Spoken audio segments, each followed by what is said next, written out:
नमस्कार दोस्तों, मेरा नाम है प्रतीक पुरी। मेरे चैनल में आपका फिर से स्वागत है। आज हम बात करते हैं योगी जी की। वैसे वो उत्तर प्रदेश के सीएम हैं, योगी आदित्यनाथ। वैसे तो योगी का स्वभाव ऐसा नहीं कि उन्हें योगी कहा जाए, सन्यासी कहा जाए। और नाथ संप्रदाय का नाम वो अपने साथ जोड़ते हैं नाथ करके, लेकिन उसकी भी मर्यादा वो पालते नहीं हैं। तो मैं उन्हें सिर्फ सीएम आदित्य कहूँगा। इसके लिए अगर किसी को बुरा लगता है तो लगे। सीएम आदित्य ने एक बात कही है 2-3 दिन पहले, बटेंगे तो कटेंगे। ऐसा बहुत ही बढ़िया नारा उन्होंने दिया है सभी हिंदुओं को कि बटेंगे तो कटेंगे। तो इसका साफ मतलब है कि अभी चुनाव आ रहे हैं उत्तर प्रदेश में, यूपी में, और बाई इलेक्शन हो रहे हैं। तो उसमें फिर से एक बार उन्होंने धर्म की राजनीति करना शुरू कर दिया है। इसके अलावा और वो कर भी क्या सकते हैं। दिखाने के लिए उनके पास कोई काम नहीं है अच्छे कि जिसके आधार पर वो वोट मांग सके लोगों से।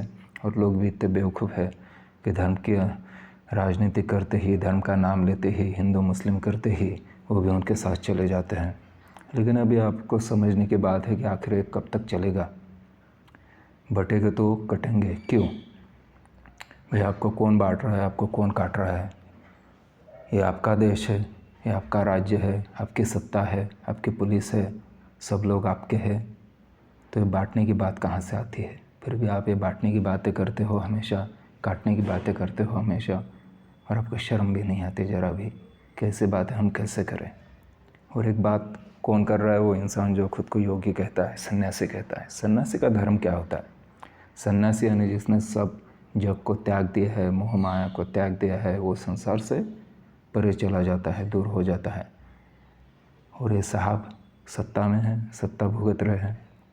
आजकल ऐसे नमूनों की कमी नहीं है। साधु बाबा जो अपने साधु संत, यहाँ तक कि छोटे बच्चे भी अब इन्होंने भी नया धंधा शुरू कर दिया धर्म के नाम पर। और बातें तो बड़ी बड़ी करते हैं, अनुभव तो कुछ रहता नहीं इनके पास। फिर लोगों को बताते हैं कि इसका मोह मत करो, उसका त्याग करो। खुद ऊँचे ऊँचे कार्यों में घूमते हैं, ऊँचे ऊँचे ब्रांड के कपड़े पहनते हैं, खाना खाते हैं, होटलों में रहते हैं। लेकिन बात करेंगे मोह माया त्यागने की, और ये औरों के लिए है, आपके लिए है, भक्तों के लिए है। उनके लिए कुछ भी नहीं, उनके लिए सब कुछ जायज़ है। वो जो चाहे करे, वो सब कुछ जायज़ रहता है। तो ऐसे पाखंडी लोगों को आप कब तक अपने सर पर बिठाने वाले हो, ये सवाल है। अब भी अगर आपके समझ में नहीं आ रहा तो ये बड़े दुख की बात है। फिर भी हमारा काम तो है समझाना। हम तो चुप नहीं रह सकते इस माहौल में, क्योंकि अच्छा नहीं लगता, बुरा लगता है, दिल दुखता है, टूटता है। एक अच्छी खासी विरासत मिली थी हमें, और हम इसे बर्बाद करने पे तुल रहे हैं। और ये काम कौन कर रहा है? जिन्हें हम चुनते हैं, हमारे नेता।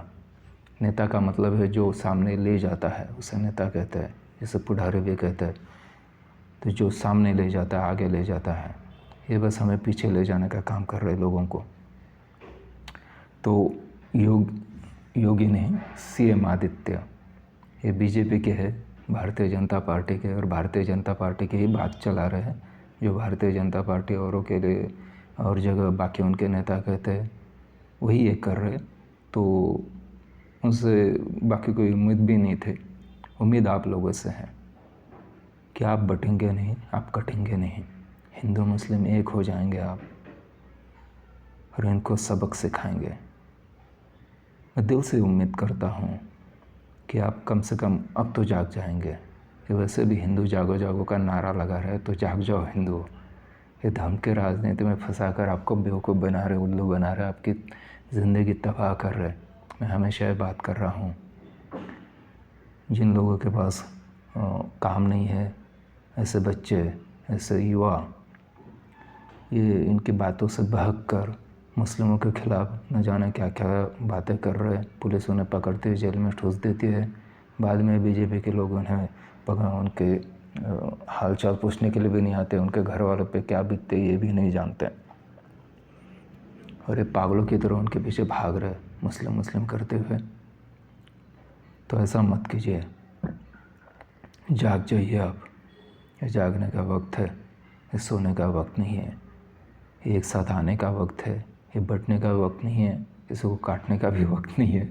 हाँ, एक साथ आकर बीजेपी के सारे वोट ज़रूर काट डालिए, क्योंकि उनको सत्ता से दूर रखेंगे तभी इनकी ये बातें बह की बातें शायद थोड़ी कम हो जाए और उन्हें कुछ मिल जाए, कि एक ऐसा सबक मिल जाए कि धर्म करना, धर्म के राजनीति करना ये गलत बात है। धर्म कोई इनकी बपूती नहीं है। धर्म आपको भी मिला है, मुझे भी मिला है। धर्म की अच्छी बातें आपको मिली हैं, मुझे भी मिली हैं। और ये सीधी सीधी सच्ची सच्ची छोटी छोटी बातें रहती है, उसके लिए किसी का गहन ज्ञान किताबें पढ़ने की ज़रूरत नहीं होती है, किसी की बात सुनने की भी ज़रूरत नहीं होती है कि दिन भर टीवी के सामने बैठे रहो और इन बेवकूफ़ी की बातें सुनते रहो। और इन नेता लोगों से तो ये धर्म की बात सुनना तो सबसे बड़ा बेवकूफ़ी भरा काम है, तो ऐसा मत कीजिए। तो अभी दिवाली आ रही है, दिवाली में पटाखे फूटेंगे, मिठाई बटेंगी। मिठाई बांटो, खुद को मत बांटो। मिठाई बांटना अच्छी बात है और सबको बांटो। किसी का धर्म मत देखो, किसी की जात मत देखो, कोई गरीब है, बहुत अमीर है, ये मत देखो। किसी का रंग रूप मत देखो, सबको गले लगाओ। वही हमारी संस्कृति है, वही भारत की संस्कृति है, वही हमारी विरासत है। तो बटना नहीं है, एक आना है, हिंदुओं को जगना है और बीजेपी को धूल चटानी है, बीजेपी के वोट काटना है। तो इस नोट पर एक कविता आपके लिए पेश करता हूँ। कल परसों की ही बात है, कल परसों की ही बात है, हमने आँखों से देखी थी जब राम बसे थे रमज़ान में, दिवाली में अली की हंसी थी। एक राह से एक साथ चलकर हम मंदिर मस्जिद जाते थे, सबके लिए दुआएं मांगकर सबको गले लगाते थे। शीरकुरमा की मिठास जुबां पर अब भी ताज़ी ताज़ी है, इत्र की महक से यादें अब भी महकी महकी सी है। दिए जलते थे जब आंगन में और रंगोली जब खिलती थी, प्यार भरी मुस्कानों से हमारी रूहें दमकती थी। वो दिन वो रातें अब नहीं रही, वो प्यार की बातें अब नहीं रही। एक नफ़रत की दीवार बनी है, दिल वाली दिवाली अब नहीं रही। एक सन्नाटा है मस्जिद में और मंदिर में छाई खामोशी है। राम से रहीम पूछता है, क्यों खुशियों भरी ये उदासी है। ये माहौल आखिर कब बदलेगा, वो सावन प्रेम का कब बरसेगा। जो मन से मैल मिटा देगा, अपनों को फिर से मिला देगा। जो मन से मैल मिटा देगा, अपनों को फिर से मिला देगा। तो इस दिवाली इस मैल को मन से मिटाने की बात है। तो ये अच्छा काम कीजिए, मिठाई बांटिए, खुशियाँ बांटिए, खुद को मत बांटिए। धन्यवाद।